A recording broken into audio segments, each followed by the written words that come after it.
We've been listening to Vladimir Putin and Alexander Lukashenko. They made their initial comments earlier. They're now taking questions from the audience. Now, there was no real mention of the war in Ukraine at all until a journalist asked about the ceasefire.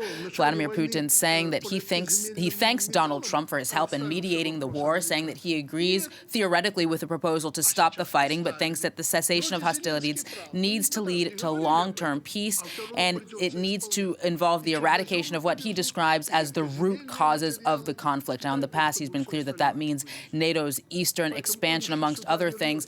Douglas Herbert is here now. What else do you make of some of the comments that we heard from Vladimir Putin earlier? Well, I mean, it will be spun as, well, you know, he said it's a good ceasefire, but there are some issues to be discussed. Those will be sort of the leads and the headlines to see. Essentially rejecting as it stands. This is a far, I'll add one more far cry from the so-called unconditional ceasefire as it stood that the Secretary of State, Marco Rubio, the U.S. Secretary of State, had been hoping to get from Vladimir Putin. That said, there really are no shockers. This is not stop the presses. There's breaking news here.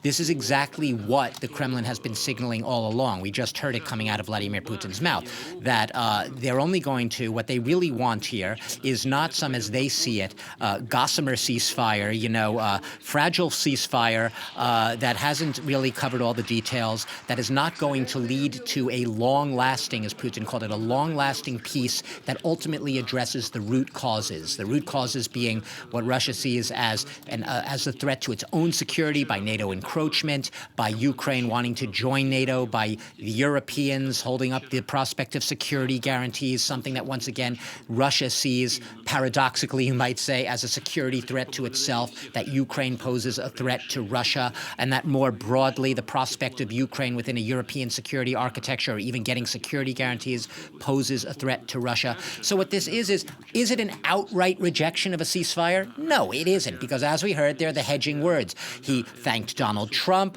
for paying so much attention to the mechanics of this ceasefire, for giving it so much time when there are a whole bunch of other world issues that both of these leaders, all of them, have to face right now in a very tumultuous world. Yeah, so he paid he was thankful to Donald Trump.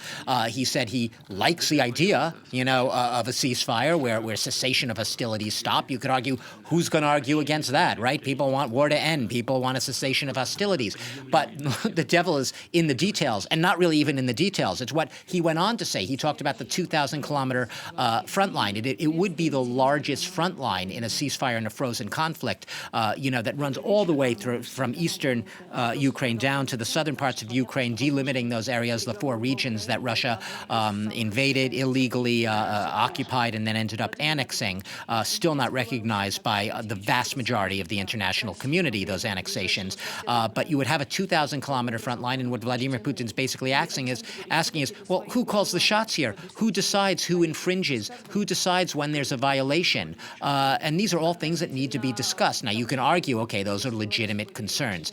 But at the heart of the issue is an overarching question, and this is what, from the European perspective, a lot of people looking on at Vladimir Putin's holding their breath to see what his response will be, they note, as we were saying at the very top of the show earlier, that Vladimir Putin has on numerous occasions over the past 20 years violated ceasefire or framed them as the other side violating them.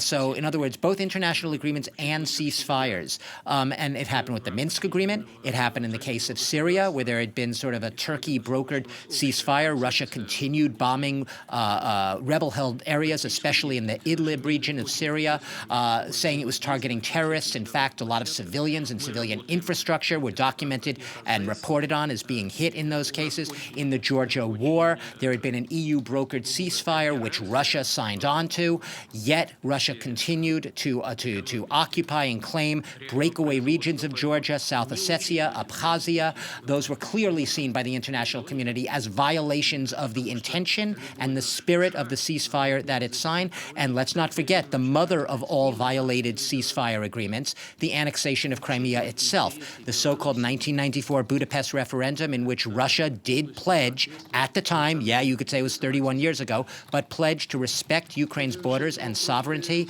That was violated as well with the annexation of Crimea after a staged referendum justified in the name of protecting Russian speakers in Crimea.